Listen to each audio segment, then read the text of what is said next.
Hello and you're very welcome to another edition of the JMAC podcast. I'm John Mann and today I'm joined by Kevin McGurty and Gary Reynolds. And of course, this podcast is sponsored by OrgaRetro.com. Check the website for all your retro gear needs and wants. There's great excitement. I have two gentlemen to discuss this upcoming National League fixtures this weekend in the football. So we're really looking forward to it. We're going to divulge in all four leagues and preview the game. So Kevin and Gary, how are you boys? All good, yeah, all good. Looking forward to finally seeing some boys hit the turf this weekend and obviously getting the season off the ground. It's been a long time coming, so it'll be great for everybody, clubs, families, communities to see tune into the box this weekend and back to the usual old Irish Saturdays and Sundays watching the gas. So really looking forward to that. Yeah, it'd be brilliant. And how are you guys? How's tricks? Good, John. Yeah, not too bad. Yeah, same as Kev. It was great to have the hurling back and all that. Now, no disrespect to the hurlers or the small ball supporters, but I suppose from our own point of view now, we'll be delighted to see the big ball action back. And there's a couple, just looking at the fixtures, there's a couple of feisty encounters to get us started. So yeah, I don't think there's going to be anybody too disappointed. We're all buzzing for it back this weekend. Absolutely. And I'll start with you, Kevin. How does it feel to be a JMAC podcast pundit for the upcoming League and Championship? Yeah, well, it's going to be interesting because obviously we're going to have to digest everything that happens. Normally, just maybe take a look at your own province or obviously your own county. So it's mainly internal. But, when you cast a wider eye right across things and across the season, you can obviously see the development of teams and tactics and how things are going. Again, unfortunately, it's going to be that wee bit artificial in that we only have 3 or 4 league games to digest and then straight into a knockout championship. But listen, we've got something now in place. We've got a structure in place moving forward.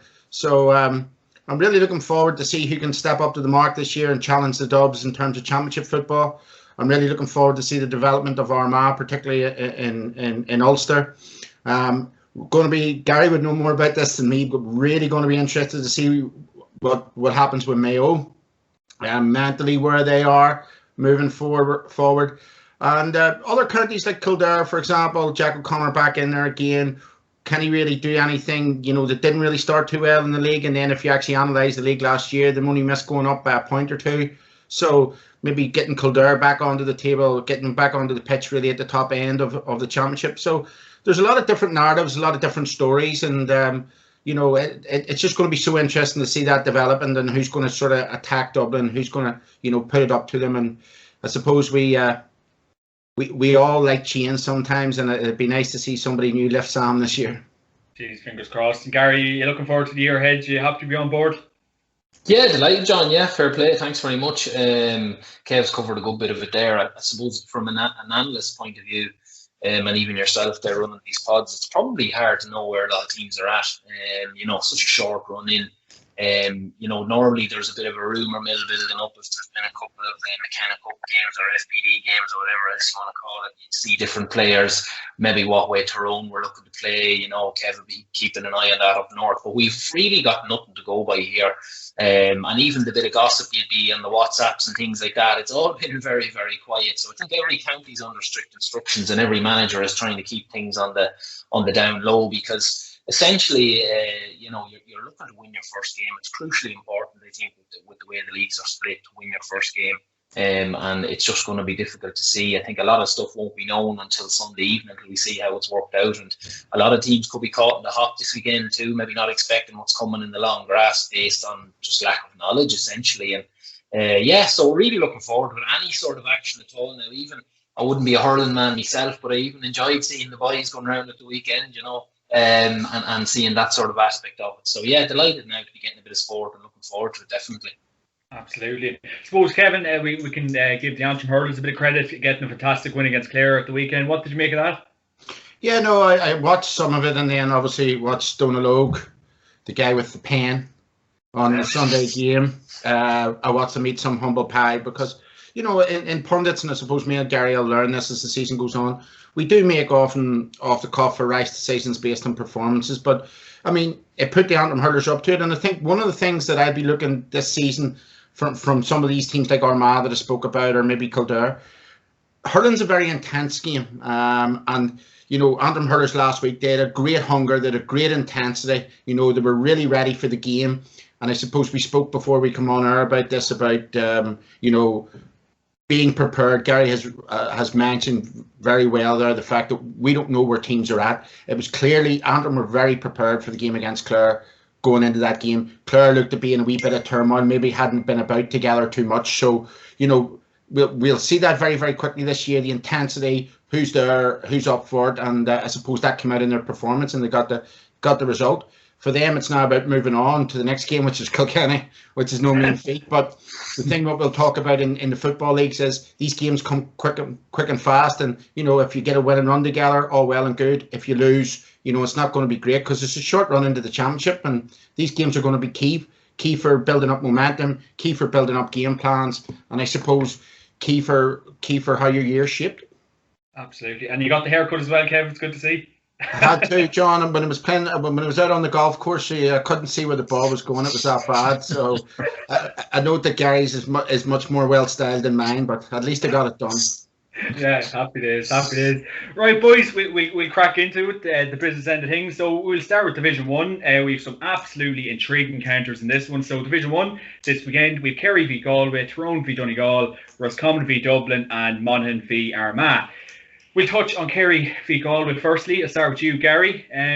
What's the thoughts ahead of that one, and where do you think the Kingdom are at? Exactly, yeah.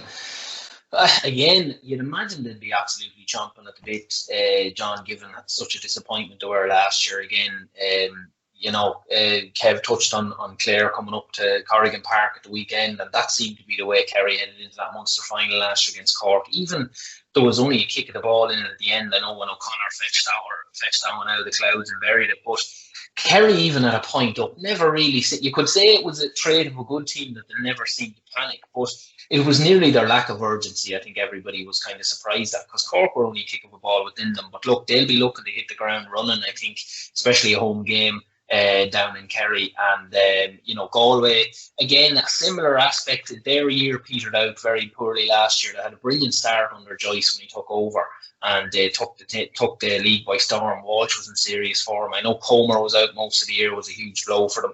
And they got Paul Conroy back firing well. But I just think, and again, even looking at the fixtures, and Kev will touch on it, I'm sure, I kind of looking at them and thinking about them in my own head, I was kind of looking, and everyone I was predicting, I was kind of nearly going with a home win. And I just thought it's more than predicting the Super Six in the Premier League at the weekend. You just kind of always warm to the home team. And I just think with Galway heading down to Kerry, I think Kerry want to put on a good performance. Peter Keane's under a bit of pressure with the way they lost that Munster final last year. So I think I'd be going with a narrow Kerry win there, but definitely should come out of the blocks fairly quick if they can get Clifford and Geaney. Geaney I know he was on off the ball there a few weeks ago. Actually, he came out fairly when he was asked about the rumours in the camp last year about a bit of ill feeling and a little bit of rumours in the camp that there was a little bit of disgruntled between the players with Peter Keane, but he came out firing and said there was not. So he's due a big year this year, Geaney, as well, because he was fairly quiet last year. So I think if he can get enough ball inside to himself and Clifford, I don't think they'll be stopped. And I'll be going with a narrow Kerry win anyway in that one this weekend. But it'll be a total football sort of game. I look forward to that now if we can get dry conditions. Two really, really good ball-to-foot footballing teams. Yeah, fingers crossed, Gary, and it'll be a good start to the league. And what about yourself, Kev, Kerry and Galway? Yeah, very, very similar lines to what Gary has said. I think for Kerry this year, this is a huge, huge year for them. It's as Gary rightly acknowledged, it was the manner in which they went out of the championship last year. It could be all right if it was a 4-23 to 4-22 game last year and it enthralled us all. It wasn't. They just didn't have no pump, no zest about them. They looked really dead on their feet when they went in there in Páirc Uí Chaoimh. So, that manner that they went out of the championship, the so-called ill unrest within the squad that we heard about. And, it's hard to think. Paul Geaney's maybe 30, just coming up to 30, maybe just the wrong side of 30. He's only got one All-Ireland medal, I think. When you think about that from a Kerry footballer perspective, how good he has been, and how good a squad they've been. And it's such a big year for me in the fact that we have to remember these guys won 3, 4, 5 minor All-Irelands back-to-back. They won 2, 3, 4 under-21s. And yet, at the minute, they're not getting that success through the senior. Now, yes, the likes of Shawnee Shea and David Clifford, they're maybe 22, 23 now. They've been in there maybe 2 seasons, 3 seasons. But this is the time that they need to step up to the mark and really challenge Dublin. I do believe they're possibly the only team with the armoury to challenge Dublin, especially up front. And the last issue I'll say about Kerry before I actually get into the game is James O'Donoghue. Do you remember him? You know, there's a guy that we haven't heard of in 2-3 years, a super footballer, but he's really got to turn around and ask himself, what has he brought to the Kerry camp in the last 2-3 years? A lot of injuries, yes, give him that. But if Kerry are to do anything, we need someone like him to step up to the mark. You know, he's an older guy within the squad now. A lot of the lads will be looking up to them. So it's going to be really intriguing to see how Kerry, you know, and all the issues that they had, the way they went out of the championship, how they attack this year. Galway, for me, Kerry knows a lot more about Galway than I do, but I'm going to say this. I think sort of Kevin Walsh was hastily sort of put out of Galway, if you want to put it that way. You know, there was this issue. People wanted Joyce in there as quick as possible. Now, yes, I do like the style of play that Joyce is coming in, and Gary's 100% right. He did hit the ground running. But for Galway to be competitive against teams like Kerry, and especially against Dublin, I think their system's going to have to change a wee bit. They can't go for that all out. If you score 10, we'll score 11. I don't think that they have the arsenal to do that. They have in the likes of Comer and Walsh and boys like this, good players. And again, very similar to Kerry, they have that wee bit of underage guys coming through. A couple of lads there from Corofin as well, who, you know, great club footballers, need to step up to the mark. But, you know, it's going to be interesting to see how they develop. For me, it's a must-win for Kerry. You know, they're down at home, they're under huge pressure, and they need a performance because, as I say, if the one thing about Kerry people is Paddy once said, you know, in different language than I am going to say, they're demanding people. And if they start off on a negative and Galway go down there and get a result, the pressure will build, and we mightn't see that challenge that we all expect from Kerry this year against Dublin demand. Yeah, definitely. And if you were to call it, who would you be thinking, Kev? I'd be thinking Kerry. Kerry, so that's 2 for 2 there, and this is an intriguing battle. Tyrone, Donegal, probably a lot of shadow boxing done this one, I imagine, and a lot of experimentation. So, Kevin, where do you see this one going, and what's the prediction for that one? Yeah, well, we're speaking off air about, you know, unfortunately, due to 2 different jurisdictions and 2 different sets of rules, Tyrone have maybe had 2 to 3 weeks, even though winking and nod and all that there, backhanders, they haven't really been doing anything. It's only been gym work. My information is that 4 or 5 Tyrone players were cut from the panel last week, so they were probably cut after an in-house game. So Tyrone are probably a wee bit further on along the road. Big issue here is, you know, as I said to you when I spoke to you a couple of weeks ago, the system that Tyrone play. Are they going to go out and start on defence again and all this crap? Are they going to go out and try to play to their strengths? You know, get the best out of Petey Hart going forward, get the best out of Matty Donnelly going forward. They need to send out a big statement. They've got new management in, as I say, a guy who knows a lot of the underage players that he might be wanting to bring up onto the panel. It's a very short year and a huge statement from Tyrone, especially against Donegal, the most consistent team in Ulster over the last 3, 4, 5 seasons. Coming into Oma, big Saturday night game. I would expect to see something major coming from Tyrone. Hit the ground running, send out that signal. We're not the Tyrone have been the last 2, 3 years. Donegal, on the other hand, again, very similar to Kerry in terms of where they are mentally. Went out of the championship last year, bit of a whimper. Nobody really seen it coming. The shock defeat to Cavan. So, be interesting to see where they're at. I'm going to say a Tyrone win because I think Tyrone have been working for 2, 3 weeks in this. They have a really good panel. They'll have that extra wee bit of bite being the first competitive game under Dure and Fergal Logan. So, it's going to be an interesting one, but I think Tyrone might take this one. Definitely. And what about yourself, Gary? Tyrone and Donegal? Yeah, I probably agree with Kev there, to be honest with you. I think, you know, we've both, probably all 3 of us have been involved in teams when the manager's been in charge for quite a long period of time, and our long period of time, maybe from the counties and clubs that we come from, maybe only will be 3 or 4 years. And you know yourself, whether there's rows or not rows, sometimes lads will tend to fall in and out of favour with a manager. So I think that's going to add a real freshness to Tyrone. I think, you know, and this is from the outside looking in. Kev would know a lot more than me about it. But yeah, you'd imagine it'll give a bit of a freshness to the whole Tyrone club setup, because a lot of guys will think, right, well, if I put my hand up here, it's not going to be the same guy overlooking me that has been the last few years. So there's a whole new freshness about them. And I think Tyrone should win that one with an overall kind of, you know, he'll have a 30-40 man squad. They may experiment for sure, but I'd imagine that they'll be firing on all cylinders this year to try and impress and to try and come out of the blocks fired. With Donegal, you've obviously got a team there together with the manager the last couple of years. I just think Paddy McBrearty, with his injury troubles and things like that, the pressure again has been put back on Michael Murphy to provide all the time. I think what they'd be wanting to do in Donegal is try and get a couple of heirs to the throne in that sense, because Murphy's not going to be around forever. And as Kev commented earlier about Genie, like when you're heading 30 plus, yes, we've seen the Andy Moorans and we've seen all the others push on to 35, 36, but it tends to get that little bit more troublesome for you to get the engine going and to get the gears going in different bigger games. So if their reliance is on Murphy, and if McBrearty's injury free and they've got that kind of two-pronged attack with Murphy coming in and out through midfield, Donegal might have a chance, but I just think Tyrone as well in this one, just with the freshness, they'll be looking to impress, and they'll really want to reclaim back that Ulster crown this year as well. Yeah, absolutely. It'll be an intriguing battle and one we're all looking forward to. And then in the next game, you have Roscommon against the Dubs. Probably a very tough start for Roscommon, and I know Stevie Poach is going up there to coach the team, so it's quite a difficult start, but they have to play their hand they're dealt with. And I suppose, Gary, what's the thoughts ahead of that one? Yeah, I think, Anthony Cunningham, I think, has extended his stay there for another while, and he's brought in a bit of freshness with bringing Poacher down. Poacher, I know I would have come up against him a good bit in Division 4 when he was with Carlow down there over the years. And, he's an intense character on the sideline. I think I think we had a couple of run-ins with him over the years, but his teams are always set up very defensively. Now, I don't think Cunningham's going to go all defensive either. They may do so this weekend against the Dubs to try and prevent a hammering. But again, it all depends. They'll have done a good bit of work. I'd say they were out earlier than a lot of teams as well, Kev, maybe disguised as gym sessions, but they've been doing a bit, and they'll be keen not to avoid a heavy defeat. Dubs could come with a whole 15 lads that we have never seen before as well. I think we need to be wary of that as well.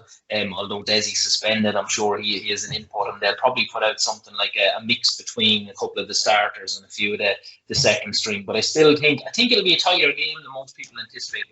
Down Roscommon and Dubs on paper, obviously it will go with the Dubs, but I think Roscommon, it's down in the Hyde, John, is it? Yeah. So that's the case. I fancy it to be a tighter game than a lot of people anticipate, and it depends on the weather. Again, it depends what style of football's played. But Poacher will be looking to keep it tight with Roscommon for long periods. But I just think the scoring power of the Dubs, whatever 15 they put out, might be a little bit too strong. So I'll go with a narrow win for the Dubs there. Fair enough. And Kevin, you look like you're mad for road here, so I'll let you jump in. No, I mean, Stevie's come down there now. I know Stevie quite well. Gary's got him down to a T. He's very intense. He'll make his team very competitive. I seen him on Instagram last week there, so I think he was down in the Hyde for a session or two with him. So, yeah, look, let's be blunt. Roscommon are going to be really up against it in this league. Everybody fancies them to go down. They've got to have a real siege mentality. They've got 3 big games here. And it'll be interesting to see how they develop, maybe under Stephen in terms of fitness-wise, whatever else he brings that. He does seem to go into teams and they do have a bounce, even club teams up here, Bransford a wee bit last year. And then obviously when the bounce he had down in Carlow after a year or two. So that'll be interesting from that dynamic. The big question about the Dubs is, I think Gary's mentioned this about the new players coming in. The really impressive thing about the Dubs this last 4 or 5 years that people maybe haven't commented on is they seem to get 2 or 3 new players every year that are breaking it into the team, actually. The likes of Merchant come in there. The likes of Niall Scully come in one season. And then obviously Colin Basquel has come in. They've got Conor McCostello, then Con O'Callaghan come in. These are all now sort of household names, but they all have only broke through maybe in the last 3, 4, 5 seasons. So the conveyor belt's there for Dublin. It's frightening. As I said to you before, look, we can be these people that complain about the resources they have, or we can go out and try and beat the resources that they have by our tactics or whatever else. Going to be really interesting for me to see how Dublin react to, one, Desi not being about and the control and what happens on the sideline. And I would say the Dubs are probably psychologically using that, Desi's band to try and motivate them a wee bit. And 2, the actual team that they do play, how many young cubs are these lads going to bring through from 21s and minors? Who are the 2 players maybe we're going to see come through this season for them? I expect them. I'm going to say something controversial. They won the All-Ireland last year, a bit of a counter. if to use a horse racing analogy, they were coming up the hill in Cheltenham in second gear, really, they were, and they still won their, fifth 6 Ireland in a row. So, look, they're the front runner, and it's up to everybody to catch them. And unfortunately, it doesn't look like anytime soon that they're going to lose many of their resources. So that's the big thing I'm looking about Dublin, the 2 or 3 new players that come into that squad. Yeah, and who are you going to go for, Kev? Oh, I'll get a text from Pitcher after this. Definitely go for the Dubs. Very good, very good. And the last game in Division 1, you have Monaghan against Armagh, an all-Ulster clash. So, Kevin, we're looking forward to that one. Yeah, it's a neutral ground. I think it's in Brewster Park, is it? I think so. Yeah, so that'll be interesting. Again, I spoke to you 2 weeks ago, and I'm sure Gary will have something to say about this. I'm really intrigued about Armagh this season. Up to Division 1, good league campaign last year, sort of fizzled out a wee bit in the championship. Kieran Donaghy's in. They look to be on that trajectory of on the up, but with these sort of 3 good games they're going to get in Division 1 North, really will tell us where they're at. They've got a nice wee draw in the Ulster Championship as well. So this match, I would suggest, would be a precursor to the Ulster semi-final. So yeah, really intrigued from an Armagh point of view. The other issue then from the Monaghan point of view, obviously again with the Bantley issue coming along and what happened, they'll be hurt from the Cavan game last year in the championship. They're always competitive, Monaghan. They've been in Division 1 now for maybe 4 or 5 years on the trot. So they're always going to take points off teams. And they'll be very, very hard to break down. And obviously, in Conor McManus, they have an exceptional talent up front who, as I said to you the last time as well, there's a lot of boys that work hard around Conor, maybe don't get the credit, but Armagh will have to be ultra competitive, and they'll have to work as hard as Monaghan to get anything out of this game. If it was to call it, probably an Armagh win. Given the fact that, again, maybe they've had 2 or 3 weeks break, 2 or 3 weeks training under their belt, and I think McGeeney will have them very motivated for this. Perfect. And what about yourself, Monaghan, Armagh, Gary? Yeah, probably echo what Kev is saying there. Sure, Monaghan have been training away the whole time anyway, I think.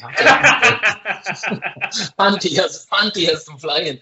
I think, touching on a lot of what Kev was saying there, I think the collapse is much a bit of Cavan myself in me, John, but it was a shambolic display that second half of Monaghan last year. It wasn't Cavan put the pressure on, of course they did, and they went at it, but Monaghan literally sat off them completely and invited them on. I just couldn't believe the approach they took to the second half last year. In that Ulster Championship match, but so I think it's funny. It's unreal to be talking about every team now and kind of saying they're under a bit of pressure and they must-win games, but they essentially are, because it's such a short turnaround in this league. If Banty starts the season off with a defeat, given how they went out last year, he's under pressure again straight away. And the Monaghan people are fairly demanding.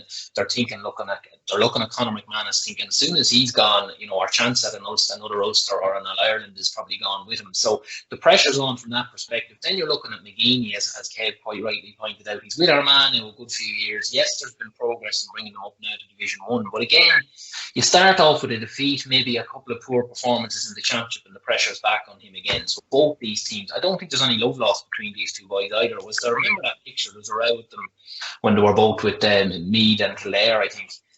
So yeah, I don't know. It's a hard one to call, as you guys have mentioned. It's in Brewster Park, so it's not in a Clonus. I don't think would be much of an away fixture for Armagh either. They're so used to playing there, but I think the firepower Armagh have up front, it might look like me and Kev are copying each other, but a couple of massive scorers in that team there, Grugan in the half forward line and lads like that. So if the boys, they'll be dogging on McManus all day, and if they can do that, I think Armagh might have a narrow win here as well. But I wouldn't rule out. I'll go with a draw on this one, John. Actually, throw in a draw there, because it could be tight towards the second half. And Kev quite rightly pointed out, Armagh might have a bit more running in the legs, but I'll go with a draw here.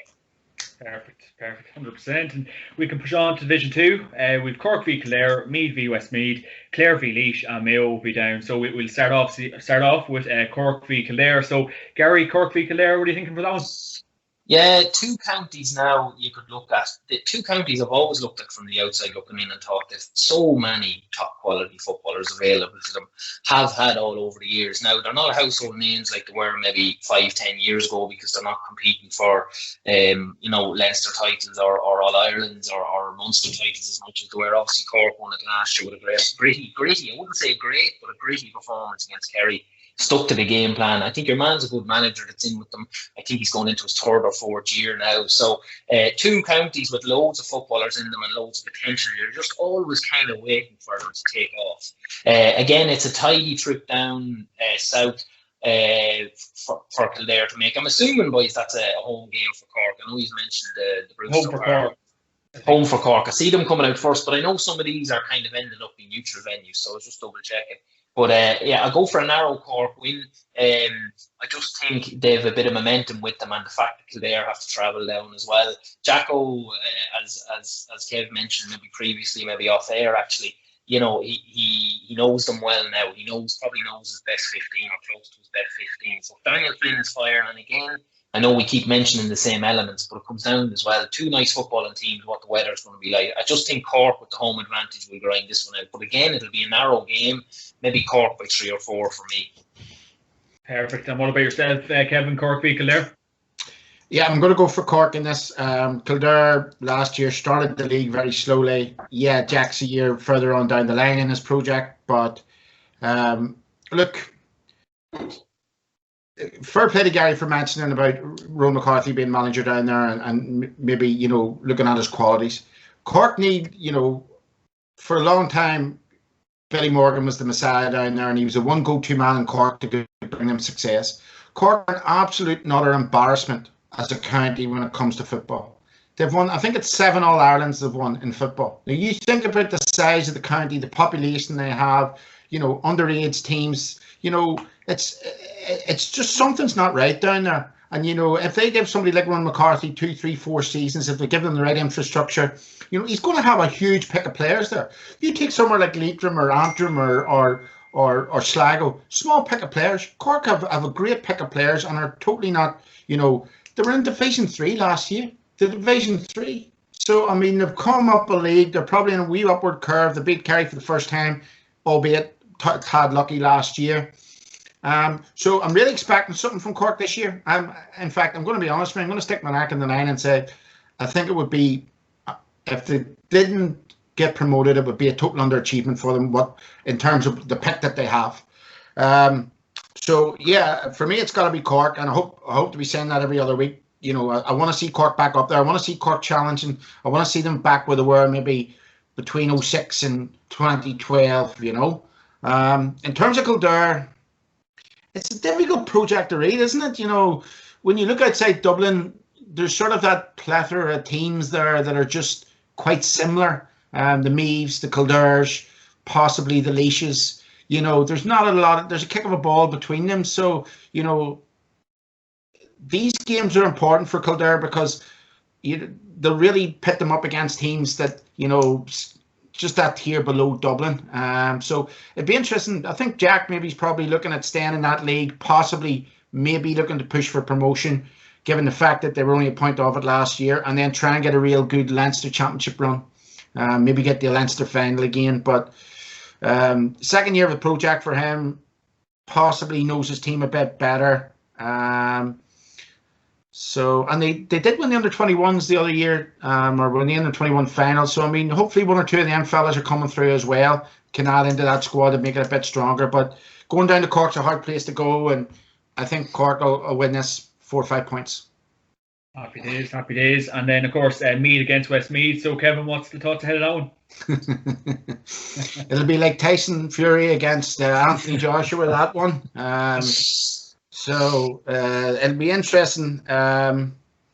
Meath are another team very, very similar to Kildare. Where are they? We always want to know that. They're fluctuating between Division 1 and Division 2. Again, mediocre campaign last year in the league. Very, very inconsistent. So it's hard to judge them year on year where they're going. Westmeath, decent Division 2 last year. I know John Heston quite well. Great lad, great footballer there they've got. if they can build a team around sort of likes of him, maybe. I don't like him being stuck in full forward. You know, he's great midfielder, but maybe even centre half forward, bringing other players into the game. You know, good steady year last year for them, Division 2. Need to push on now this year and see where they can go. Do you know what? I'm going to go for Westmeath in this one. Just something tells me about Westmeath that, as I said, they had a steady league campaign last year. Meath, you just never know what's going to happen with them. One week they'll be great, another week they'll be terrible. They came up to Casement to play against Antrim one night, and we had lost every game in Division 2, and every man and his dog had a few quid on me to win, and we beat them by about 6. So that sort of tells you what's happening with Meath. You know, just gamble responsibly, but never gamble on bloody well Meath. And of course, guys, this podcast is sponsored by OrgaRetro.com. Check their website for all your retro gear needs and wants. And yourself, Gary, Meath v Westmeath.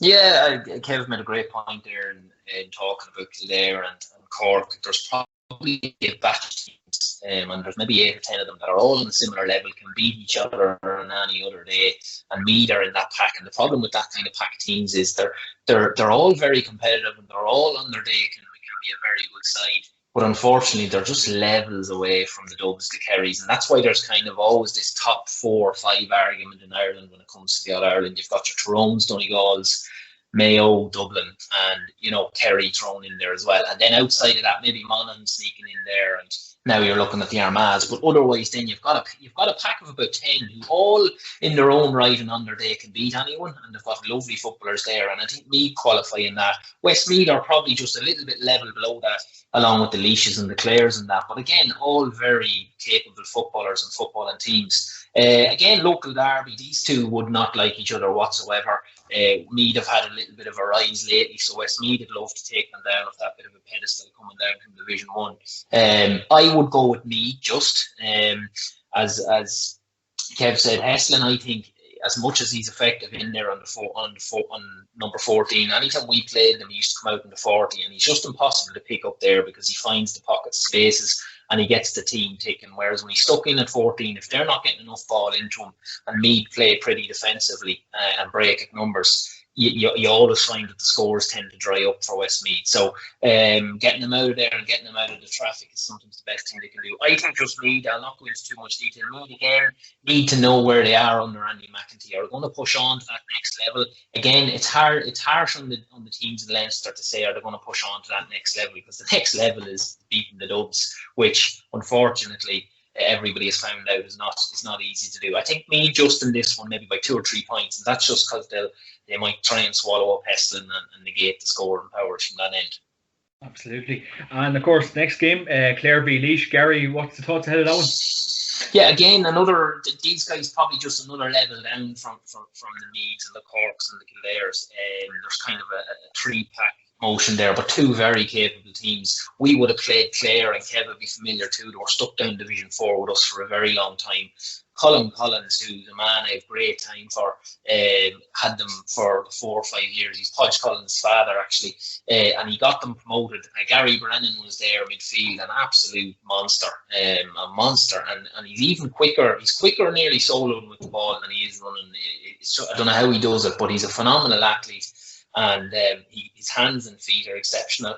But they had such a great 3 or 4 years to bring them up to Division 2, and for them to be there now as long as they are is a credit to them as well, because we know how Clare and a lot of the teams down in Munster would look down on the footballers. Essentially, used to hear the stories years ago when Tipperary and the Clares would be playing. Afterwards, the hurlers, the whole crowd would leave because once the hurling match was over. And I used to find that awful harsh, because anytime we played them, and Kevin know down in Division 3 and 4, there's some serious footballers down there as well. But unfortunately, they don't get the credit and the resources that they deserve. Clare and Laois, Quirk is up there in Laois, I think, isn't he? Had them fired very well last year, in fairness. Seems to be doing a really good job. And I've heard him interviewed a few times, I think, on Off the Ball and RTE, and he seems to be a really well-rounded manager, well-rounded, realistic, and he doesn't expect too much from them. Again, it's very tight to call some of these games. I'd probably just go with an away win here for Laois. Just think with the 2 brothers up front, their names are gone from me now. Again, what you call them, Evan, what's his surname?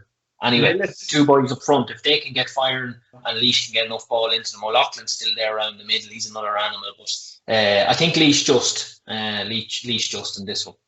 Perfect. And what about yourself, Kevin? Clare v Laois? Well, I'm not going to call John O'Loughlin an animal. I used to play in college with him at UCD. He's an absolute bull. I have never seen a man like it. When I first went to UCD, Kieran Ling was there from Wexford. He used to call him Bull at training, and I used to look across and think why. And then after I stood in front of him one day, I understood why. Oh, yeah. Yeah, Gary's 100% right about Gary Brannan being an athlete, but Jesus, take a man to beat John O'Loughlin as an athlete, an absolute animal of a man.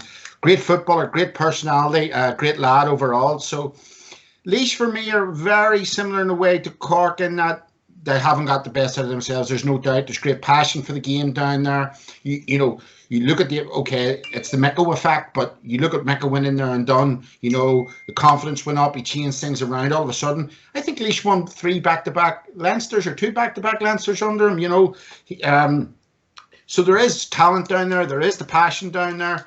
And you're right, Gary, about Michael Quirk. He writes an article for one of the Kerry papers, and I remember reading once or twice, really intelligent guy. And again, they're in that sort of list of teams that potentially they could be in the top 10 if they got themselves together. They got a bit of a run on, so that's what their focus should be, is getting inside the top maybe 8-10 teams in the country. Are they there at the minute? No. Are they a wee bit too inconsistent? Yes. So it's about getting that consistency over the league, maybe giving the championship a bit of a boat. On the flip side, with Clare, again, echo everything Gary said about Colin Collins. What a job he's done. What an absolute brilliant. It's easy for us as pundits now or former players to criticise managers or whatever else. Give the guy credit where it's due. What I actually liked about him was he stepped away from the job this year, stepped back and thought, can I actually do anything to bolster Clare football more? He thought about, from the outside looking in, can I still serve a purpose here for the betterment of Clare football? And he's come back in. He's made them very competitive. Yes, they just about stayed up last year. I think they were on the same number of points as Cavan. So, it will be a hard league campaign for them. There's no doubts about that. But they're very hard to beat in Ennis. You guys right about that? Very hard to beat down there. And you know what? I'm going to go for a Clare win. Perfect, 100%. And Mayo will be down, an intriguing battle, and the first time Mayo being in Division 2 in God knows how long. So, Kevin, what's the thoughts ahead of that one? Yeah, down travelling away from home over the last 5, 6, 7, 8 years have not been good. It's a long trip down there for them. 2-day camel ride. Paddy, 3-day camel ride. Paddy Tally still in the shackles, after a little call from the PSNI. So obviously things haven't been quite good up there in terms of coming into the league campaign. As I said to you when I was on maybe a couple of weeks ago, Down are a brilliant footballing county in terms of their passion and their people, and they will always give you natural players. Gary spoke about earlier on about pure football. Down always have champagne footballers, really good on the ball, really confident. As I said maybe before, their problem is in defence. They haven't got the boys that they had in the early 90s, the Paul Higginses of this world, that could bottle a good corner forward up. I think Paul Higgins was a guy who had a little row with Brawley recently on Twitter, and he silenced Brawley not only on Twitter but in a couple of games, and what Down would give for a footballer like him, tight mark and defender. That is their big problem. Paddy traditionally, when he was with St Mary's College up here, the Ranch, he would be a very defensive orientated coach. And maybe to get the best out of Down football, it's about releasing them guys, giving them a freedom to go forward. Mayo,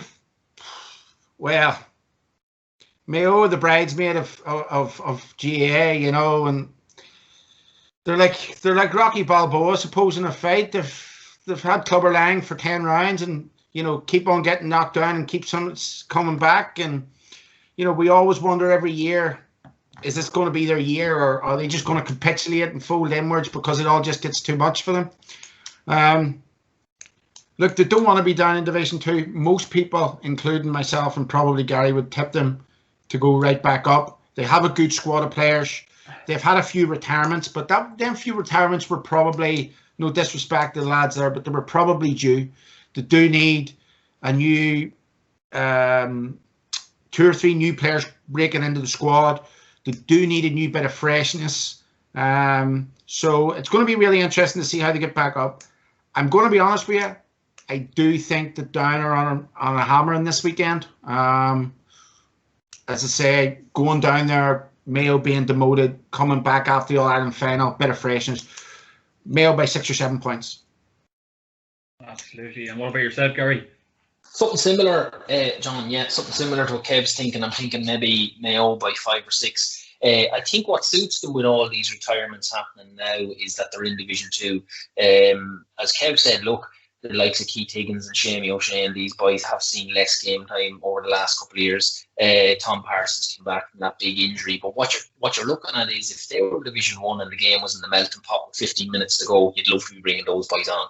So the fact now they've dropped down to Division 2, they're probably going to be able to dominate teams a little bit more down here. They're not going to, if they win their first game or two, again, it's hard to gauge over a 3-game period. But if they win this weekend, as Kev said, I don't think they won't be looking over their shoulder like they have been in Division 1 the last 5 years. I actually think it's no harm to come down.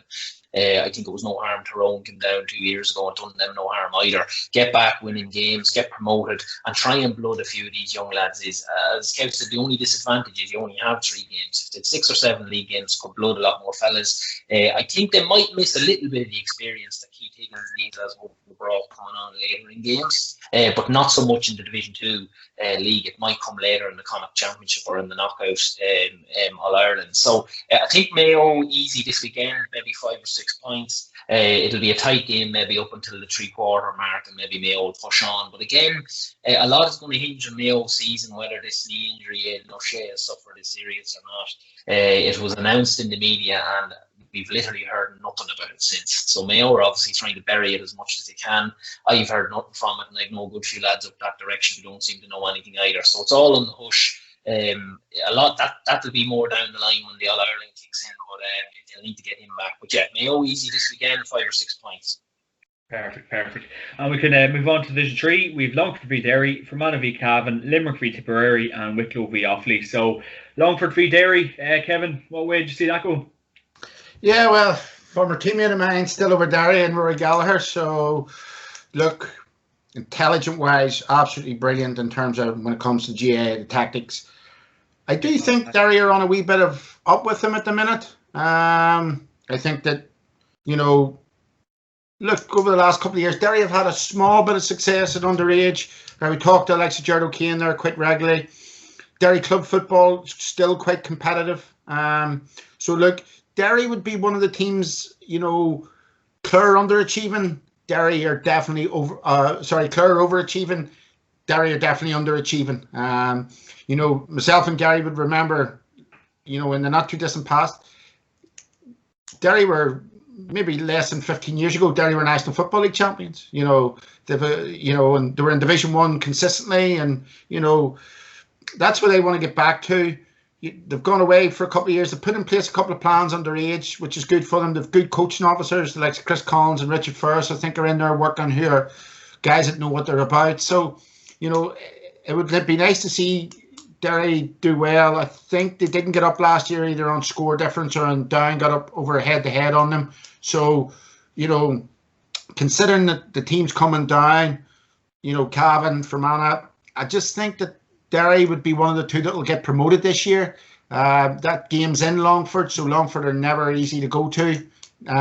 They will be real competitive down there, and that's actually playing into the fact of Derry's hands. This is what Derry want. They want that consistency. They need to be that team that goes now to a hard venue, put it up to them, and start the league with a bit of purpose going forward for the year. But I'm going to go with Derry with this. I like the way Derry are moving. They're nowhere near the Armaghs or the Tyrones or the Monaghan's or the Donegals at the minute, or the Cavans as well. They're on a par with Cavan. They're that sort of common team. And so, look, for me, they're going to be one of the two that gets up this year from that division. Absolutely. And what about yourself, Gary? Longford v Derry? Yeah, always fancy Longford. Podgy Davis is third year with them as well, so he's had that group now for a while. He has them playing really good football. He seems to have this knack of pulling younger lads from the 20s coming through, and they're all really good footballers as well.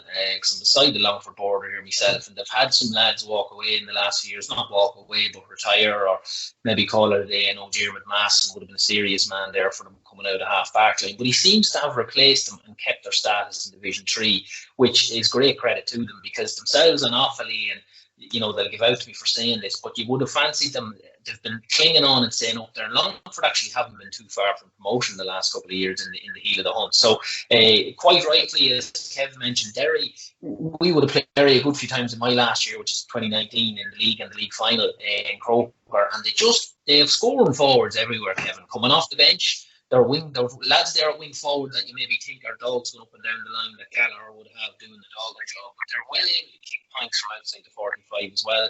I think you've got the Schlock Neal element. Maybe they're a little bit reliant on those guys down the middle.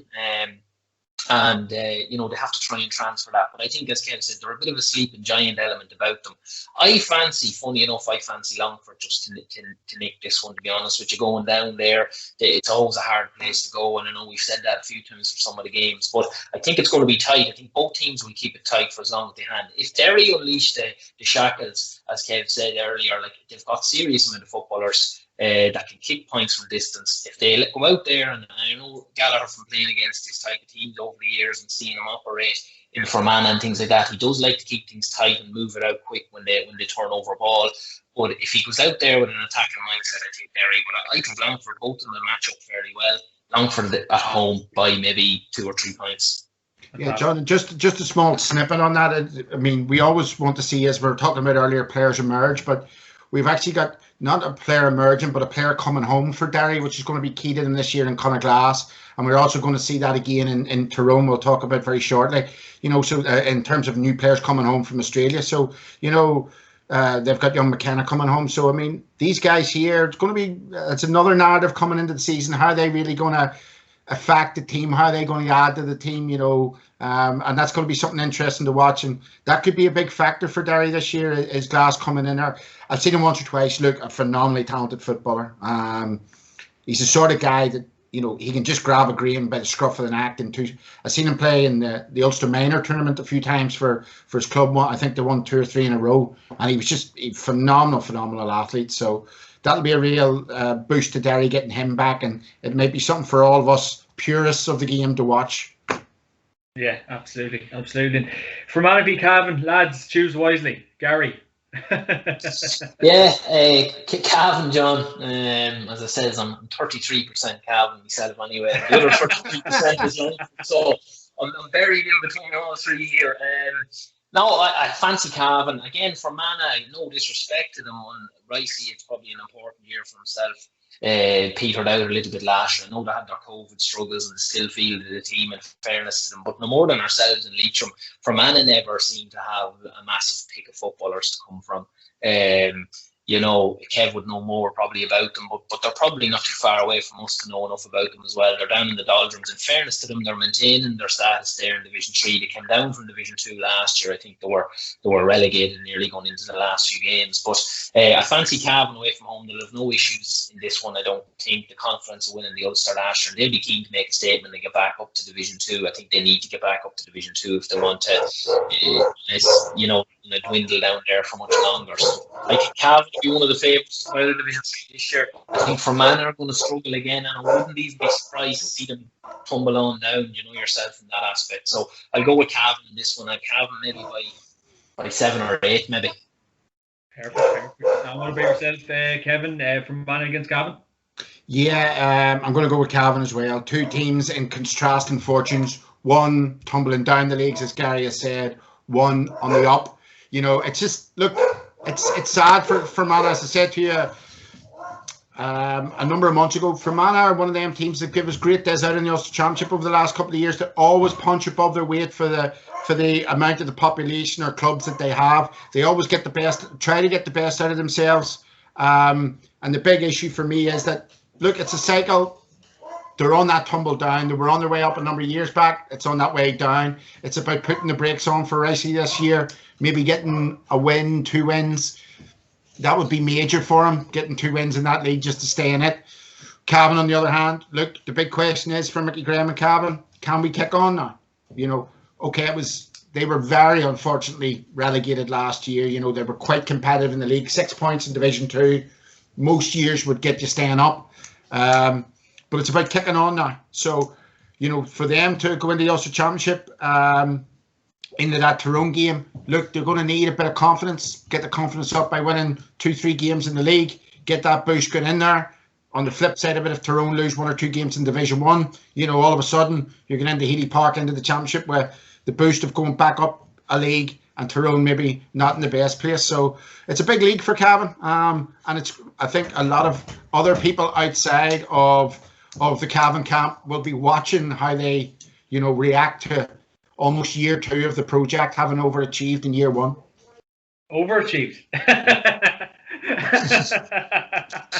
Kevin, that's a very hurtful comment, but we'll go with Cavan on that one, will we? Well, I mean, it's not so hurtful when you go on to Wikipedia and it says Cavan have 40 Ulster titles and it reads 1888, 1889, 1940, then there's a clip right through to 97, then there's nothing right through to 2020. So this is not... Yeah. What's Antrim's Wikipedia looking like, Kevin? It just, when you hit the page, it says do not enter. Same as Leitrim's, I'm afraid, maybe late. And the next game, lads, Limerick v Tipperary. Kevin, what are you thinking for that one?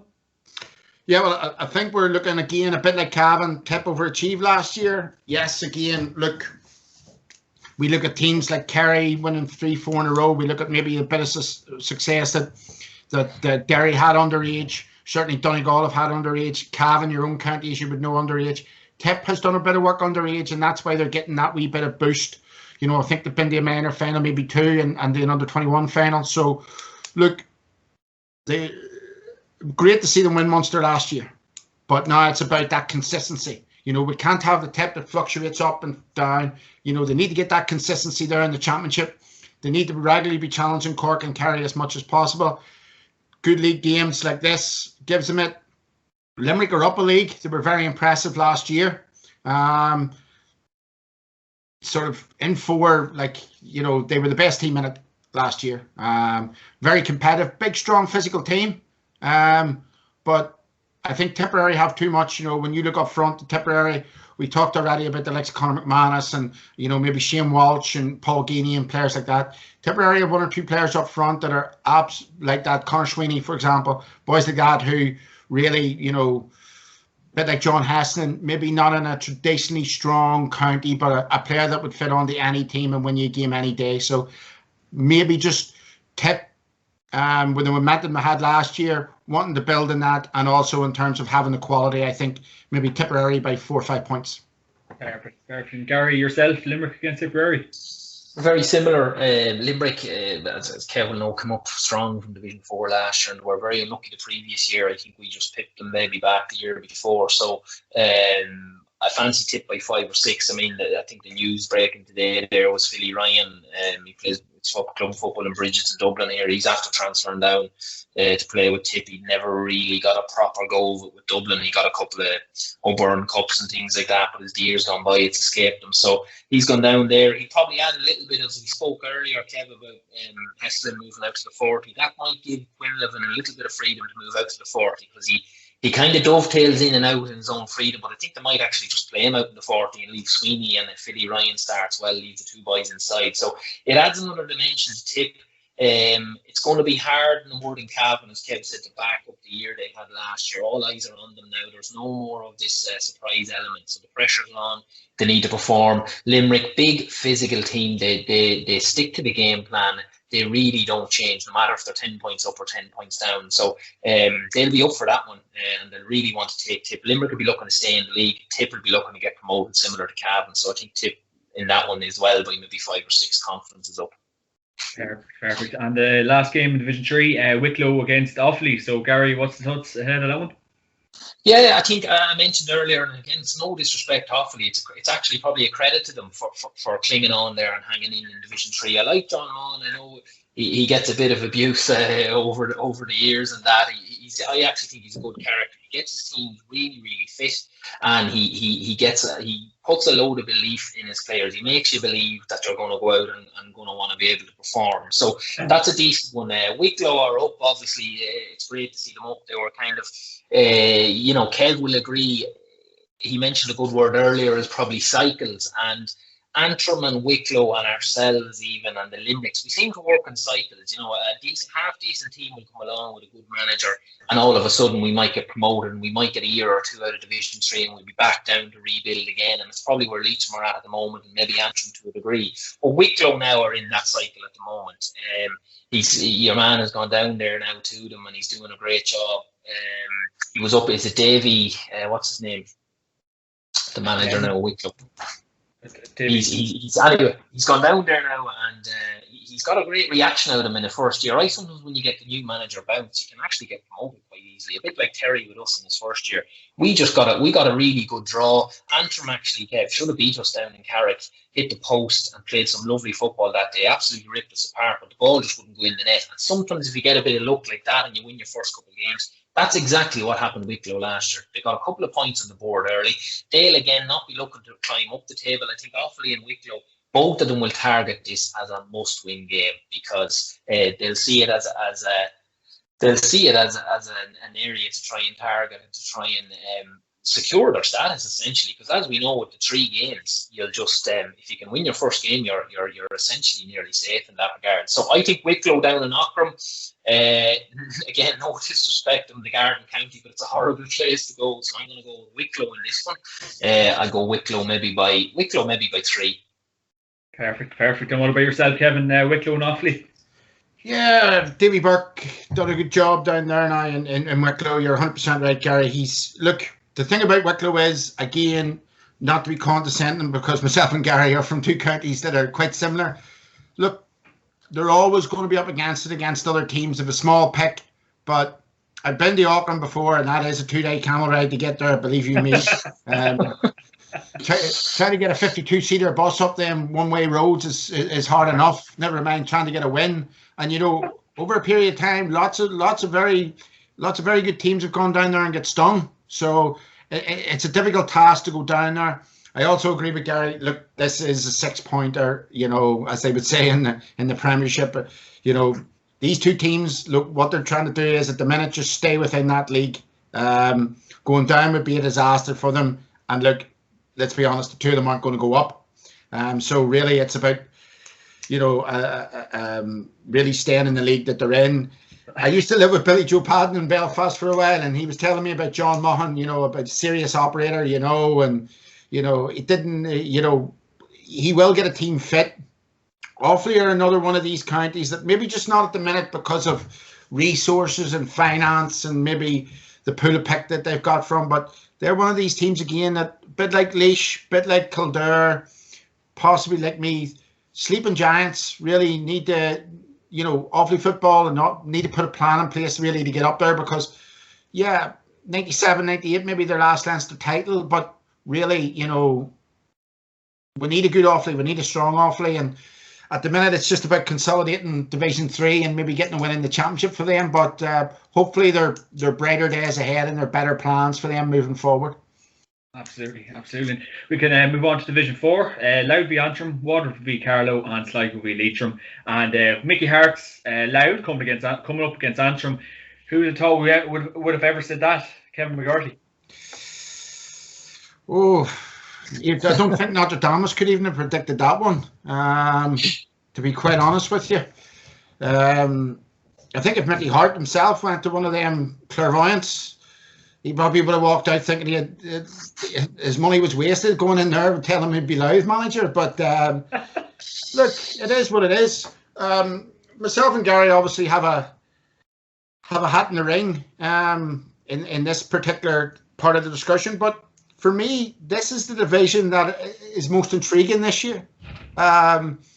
all the other leagues have a sense of nearly inevitability about who'll finish in the top and who's the most likely to go down. This is the one league where we're going to get 3-4 teams with a managerial bounce. So it's going to be very hard to predict. In terms of Louth, can I just say this? They're very similar to Leitrim. They're very similar to Wicklow. They have a very small pick, but Peter Fitzpatrick has come in there as chairman. The work that they're doing on the stadium, the training ground that they have. And, I read an article with him about last week or the week before about fundraising and whatever else, but he was talking about Mickey Hart, and he just basically says, look, they went to him. They had the bottle, the balls, the whatever else you want to put it.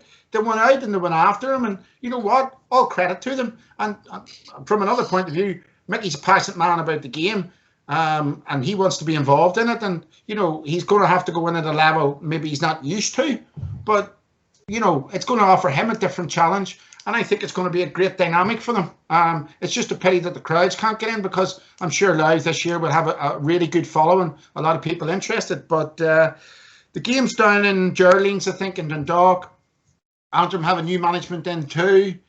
As I said to you, the last time I was on, the older players, the Mick McCanns of this world, the Paddy Cunninghams, well over the age of 34, 35 now. The younger lads coming through, not great. The work in the county hasn't been done at minor and under 21 level. So, look, Ed has his work cut out. And you know what? I'm going to go for a Louth victory. I don't know why you're shaking your head, John. I mean, you asked myself and Gary to be pundits on this.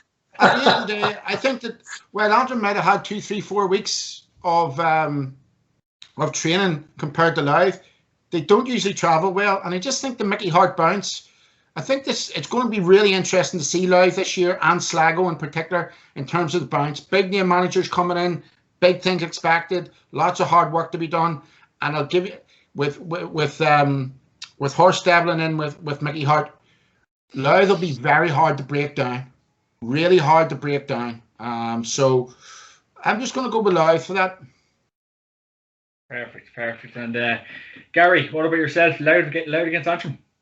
Yeah, I think Kevin nailed it there. This is, even when I'm comparing Leitrim's, fixtures and things like that, you're looking at the big name appointments are all in Division 4, and all the most intriguing appointments are, and you've kind of got the apprentice on his sorcerer in this one as well. So I was obviously the last time we would have been kind of playing against Antrim, I would have been watching from the line, as the fella says. And I've always thought that Antrim had such talented forwards. Obviously, going back to Kevin's day and CJ and these types of players, they could just turn on the sixpence and win a game for you.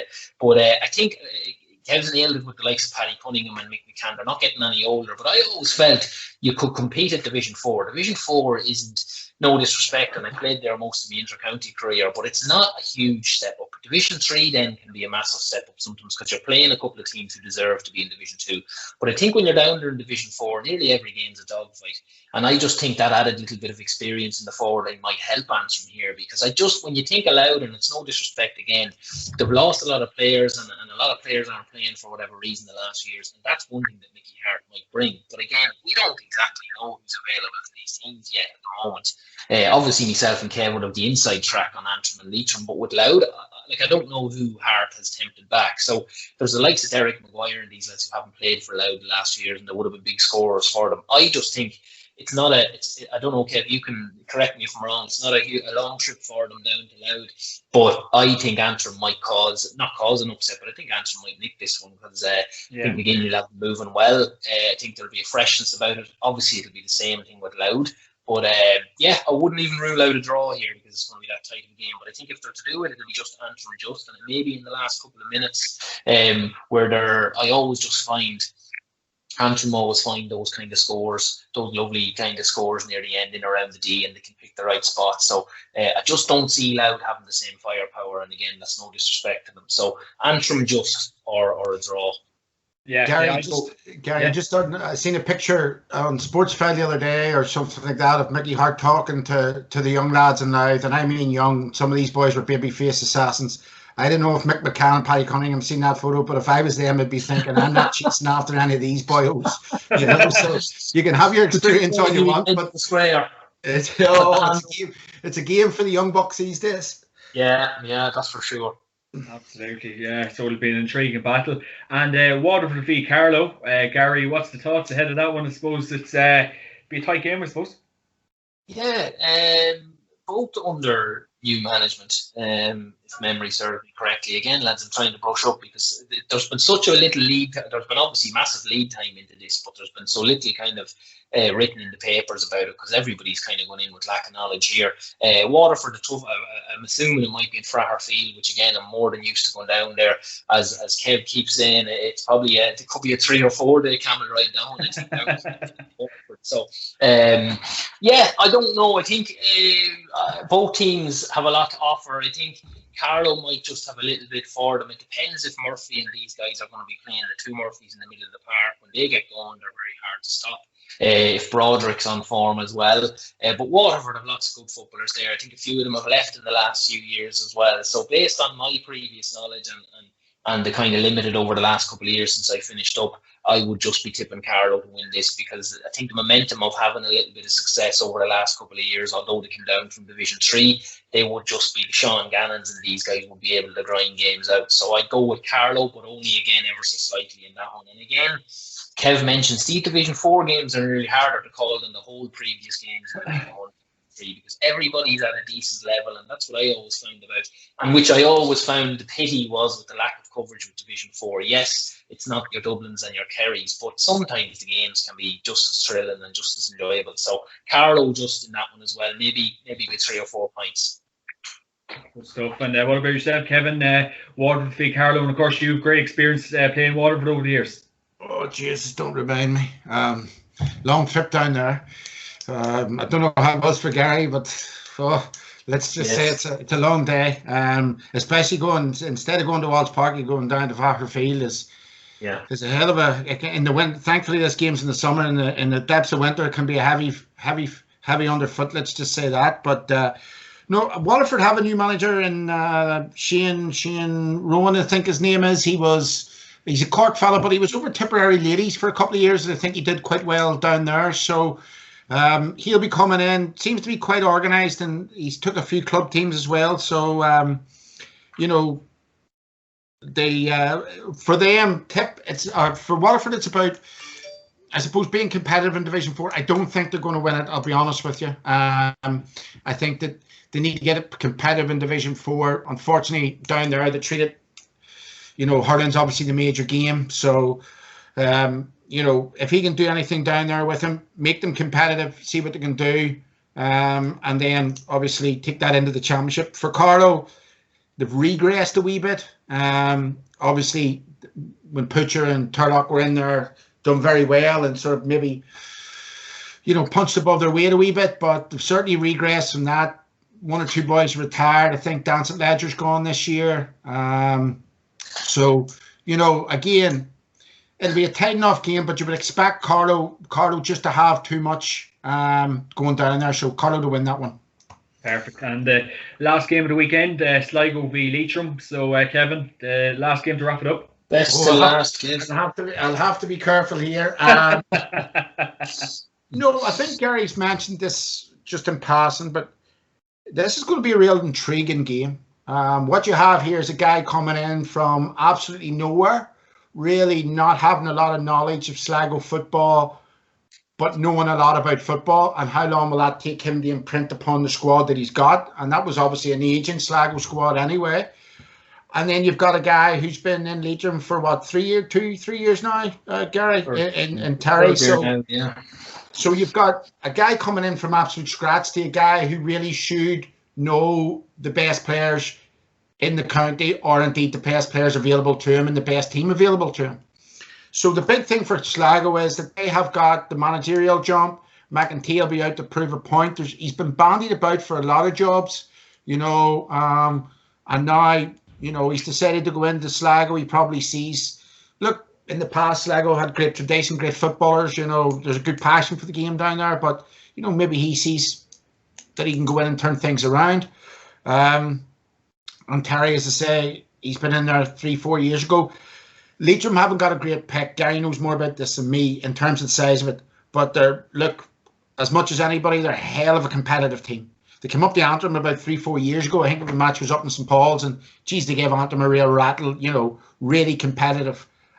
So it's going to be a tight one. Do you know what? I'm going to go for Leitrim in this. I think the McEntee issue is going to take at least 2 years down there.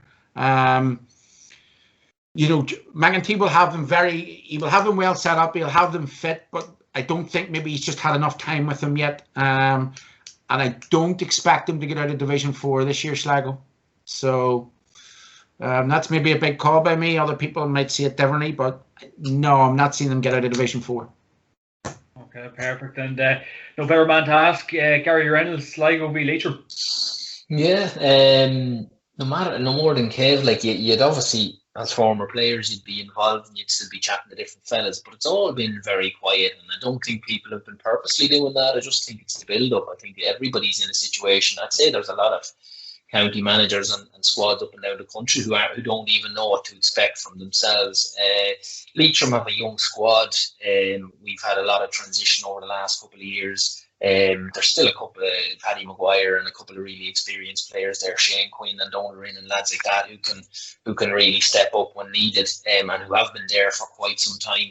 But we're probably in a position where we don't really know where we're at. There's a lot of lads maybe there as well that maybe could be involved but aren't for whatever reason. But Terry knows them well.